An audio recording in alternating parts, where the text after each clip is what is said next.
Video में हम देखने वाले हैं छत्तीसगढ़ लर्निंग रिकवरी कार्यक्रम के अंतर्गत बेसलाइन आकलन 2022-23 कक्षा 8वीं विषय गणित यानी मैथ्स का सभी प्रश्नों के उत्तर बेसलाइन आकलन जो आपका होने वाला है 19 और 20 अक्टूबर को। तो इसी के लिए हम प्रश्न पत्र देखेंगे। इसके अलावा इसके उत्तर भी आपको प्रोवाइड किए जाएंगे, यानी आपके जो बेसलाइन आकलन है उसी के प्रश्न के साथ साथ में हम इसके उत्तर भी देखेंगे। ठीक है, तो यहाँ पर आपको पूरा इसी प्रकार से दिया गया है। देखिए जो क्वेश्चंस है वो भी है और ये उत्तर है, ये सभी प्रश्नों के उत्तर इसमें एक से लेकर पूरे जितने प्रश्न आपको 17 प्रश्न पूछे गए उन सभी प्रश्नों के उत्तर भी आज के इस वीडियो में हम देख रहे हैं। ठीक है, तो जल्दी से वीडियो को लाइक कर दीजिएगा, अपने सभी दोस्तों में शेयर कर दे और चैनल पे नए हो तो सब्सक्राइब जरूर कर दे। ठीक है, इसके पहले हमने कक्षा 8वीं हिंदी, अंग्रेजी, विज्ञान और बाकी विषयों के भी देख चुके। नीचे डिस्क्रिप्शन बॉक्स में एक लिंक दिख रही है, उसमें जाकर आप सभी विषयों के वीडियो बेसलाइन आकलन के देख सकते हैं। ठीक है, चलिए खंड कक्षा 8 सबसे पहला प्रश्न है 5 अंकों की सबसे छोटी संख्या। ठीक है, 5 अंकों की कोई छोटी संख्या होंगी और वही 4 अंक की सबसे बड़ी। तो यहाँ सबसे छोटी संख्या और सबसे बड़ी संख्या, इनके बीच का अंतर हमें पता करना है। ठीक है, चलिए इसका उत्तर देखेंगे हम। तो इसका अंतर क्या हो जाएगा, 1 हो जाएगा। कैसे? तो यहाँ पर 5 अंक की जो संख्या होंगी वो इस प्रकार से हो जाएंगी। ठीक है, 99,999 और यहाँ पर 5 अंक की क्या हो जाएगी, 1। देखिए 5 अंक की सबसे यहाँ पर छोटी संख्या क्या होती है, 10,000 होती है। ठीक है, तो ये 5 अंक की सबसे छोटी संख्या हो गई। इसके बाद में हमें करना है यहाँ पर 4 अंक की सबसे बड़ी संख्या 9,999 होती है। इसके बाद 10,000 लग जाता है तो 5 अंक हो जाते। तो 4 अंक में सबसे बड़ी में हम माइनस कर देंगे 10,000 में से 9,999, तो 1 बचेगा। ठीक है, तो ये उत्तर हो जाएगा।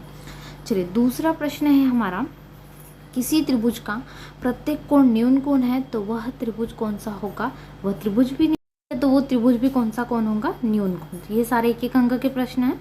उसके बाद परिमेय संख्या है 2/6, 4/8, 3/10, 6/15 में से 2/5 की तुल्य परिमेय संख्या, तो ये होगी 6/15। ठीक है, ये तुल्य परिमेय संख्या है इन सभी की।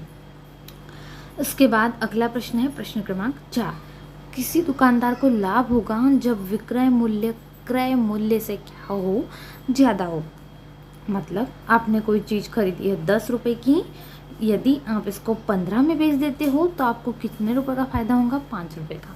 तो ये क्रय मूल्य आपका 10 है और विक्रय मूल्य 15, तो 15 वाला ज़्यादा होगा क्रय मूल्य से, 5 ज़्यादा, इसलिए आपको लाभ हो रहा। ठीक है, तो ये अधिक भी लिख सकते हो या ज़्यादा भी लिख सकते हो। ठीक है, आपको जो लिखना है वो इसमें आ जाएगा। उसके बाद हमारा प्रश्न क्रमांक 5 है, एक वर्ग की भुजा 4 सेंटीमीटर, इससे एक वर्ग सेंटीमीटर के अधिकतम कितने वर्ग काटे जा सकेंगे। चलिए इसको समझ के देख लेते हैं। तो यहाँ पर आपको एक वर्ग की भुजा 4 सेंटीमीटर दी गई है, हमने एक वर्ग तैयार करा है। इस वर्ग का क्षेत्रफल हम कैसे निकालेंगे, भुजा की लंबाई गुणित भुजा की लंबाई, क्योंकि a² होता है।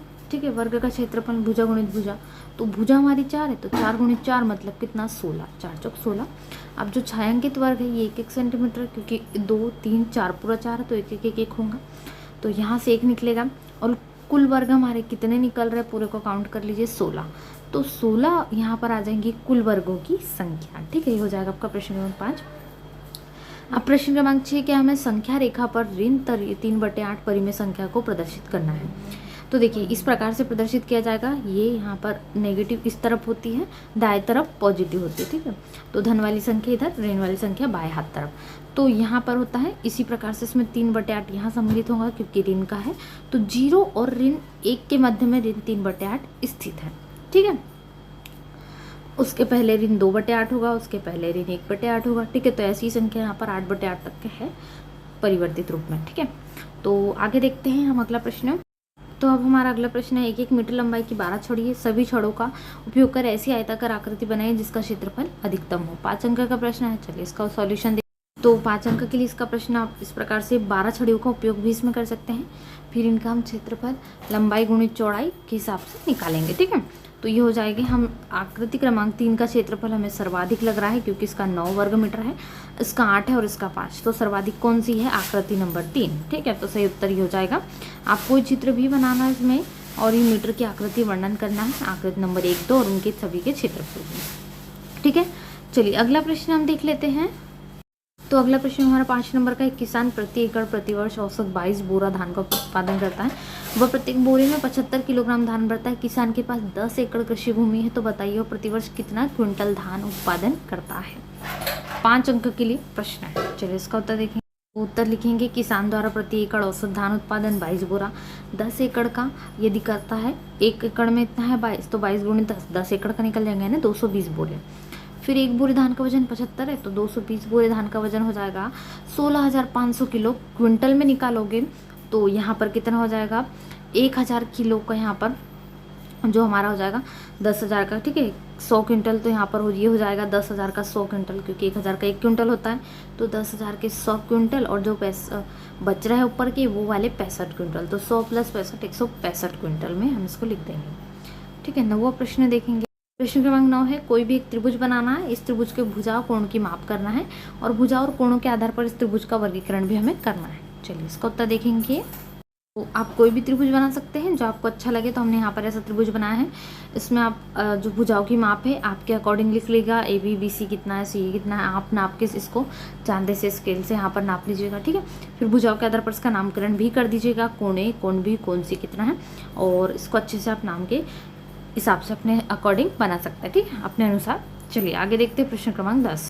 प्रश्न क्रमांक 10 है, तुषार एक मोबाइल 20,000 रुपये में खरीद कर 22,000 रुपये में प्रखर को बेचता है, तो उसे कितना प्रतिशत लाभ होगा। देखिए 20,000 का मोबाइल 22 में बेच रहे हैं, मतलब 2,000 रुपये लाभ हो रहा है, लेकिन हमें प्रतिशत में लाभ प्रतिशत निकालना, ठीक है। तो इसका उत्तर देखेंगे, तो लिखते जाइए फटाफट से। मोबाइल का क्रय मूल्य 20,000 है, फिर विक्रय मूल्य 22, लाभ हम जानते हैं, मैंने आपको 2,000 रुपये बताया, विक्रय में से क्रय को माइनस करके। अब चूंकि हमें लाभ प्रतिशत निकालना है, तो लाभ गुणित 100 बटे क्रय मूल्य होता है, तो लाभ हमारा हो रहा है 2,000 गुणित 100 बटे क्रय मूल्य कितना 20,000, तो 10% का उसे लाभ हो रहा है, ठीक है। चलिए प्रश्न क्रमांक 11 देखेंगे। अगले प्रश्न में है, कागज को 8 बराबर भागों में बांटा गया है। जितने बच्चे चैनल पर नहीं सब्सक्राइब जरूर करें। आंसर की PDF डाउनलोड करना चाहते हैं, गूगल पे सर्च करेंगे www.arfindia.com, ठीक है। चलिए देखते हैं। एक कागज को 8 बराबर भागों में बांटा गया, इसमें 2 भाग को रंगीन किया गया, रंगीन भाग को भिन्न के रूप में लिखना है। इस भिन्न के अंश और हर बताइए। चलिए देखेंगे इसका उत्तर। तो ये आप आकृति बना लेंगे, स्थिति में अंश और हर दोनों आ जाएंगे, ठीक है। तो 2/8 और 1/4 अंश ऊपर और हर नीचे, तो ये हो जाएगा आपका उत्तर। उसके बाद प्रश्न क्रमांक 12। तो प्रश्न क्रमांक 12 में एक पैकेट में 1 किलोग्राम 250 ग्राम टॉफ़ी है, तो 1 kg 250 ग्राम, ठीक है। एक पैकेट में 1 kg 250 ग्राम ऊपर में टॉफ़ी है, तो ऐसे 6 पैकेट की टॉफ़ी का भार कितना होगा हमें बताना है। चूँकि एक टॉफ़ी का भार लिख देंगे, एक पैकेट टॉफ़ी में 1250 किलोग्राम आती है, तो ऐसे ही 6 का, तो 6 का गुणा कर देंगे, तो यहाँ पर आ जाएगा आपका, ठीक है, 7 किलो 500 किलोग्राम, इतना होगा भार। चलिए आगे प्रश्न क्रमांक 13 है, एक व्यक्ति 185 कॉपी लेकर विद्यालय आता है और वह कक्षा 6वीं के प्रत्येक विद्यार्थी को 5-5 कॉपी बांट देता है। कक्षा में कुल कितने विद्यार्थी होंगे, तो 185 है, उसमें हमें 5 को भाग देना है, ठीक है। तो हमारा उत्तर आ जाएगा 37 आ जाएगा हमारा उत्तर, ठीक है। इसी प्रकार से भाग दे सकते हो, तो ये 37 विद्यार्थी जो है कुल कक्षा में उपस्थित थे। आगे प्रश्न हमारे, एक कक्षा में 30 विद्यार्थी अध्ययनरत है। इन विद्यार्थियों द्वारा पसंद किए गए पेय पदार्थ अलग अलग है। बच्चों की संख्या, छाछ 5 बच्चों को पसंद है, लस्सी 10 को, दूध 7 को और कोल्ड ड्रिंक्स 8 को। तो हमें इसका दंड आरेख बनाना है, ये भी बताना है। लस्सी पसंद करने वाले विद्यार्थी यानी कितने हैं 10, दूध पसंद करने वाले विद्यार्थी कितने यानी 7, कितने अधिक है 3 अधिक है, और सबसे कम पेय किस पदार्थ को पसंद किया गया है, वो है छाछ। सबसे कम लोग 5 लोग ओनली द्वारा पसंद किया गया है, ठीक है। तो उत्तर में छाछ लिख सकते हो, और कितने अधिक है तो 3 अधिक है लिख सकते हो। इसका दंड आरेख यहाँ पर हम देखते हैं, ठीक है। तो ये बन जाएगा छाछ, लस्सी, दूध और कोल्ड ड्रिंक्स पीने वाले बच्चों का दंड आरेख यहाँ पर, और 3 अधिक है संख्या, और उत्तर छाछ जो मैंने आपको बता दिया। अब इसके बाद खंड स हमारा शुरू है, जिसमें हमें 3 प्रश्न दिए गए हैं।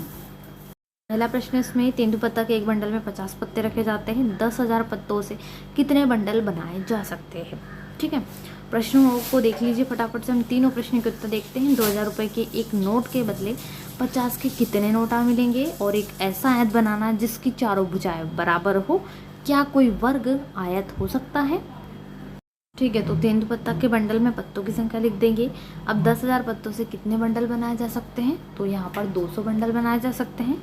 और 2,000 रुपये के नोट के बदले 50 रुपये के नोटों की संख्या कितनी हो जाएगी 40, तो 50 गुणित 40 कर दीजिए, 2,000 आ जाएगा।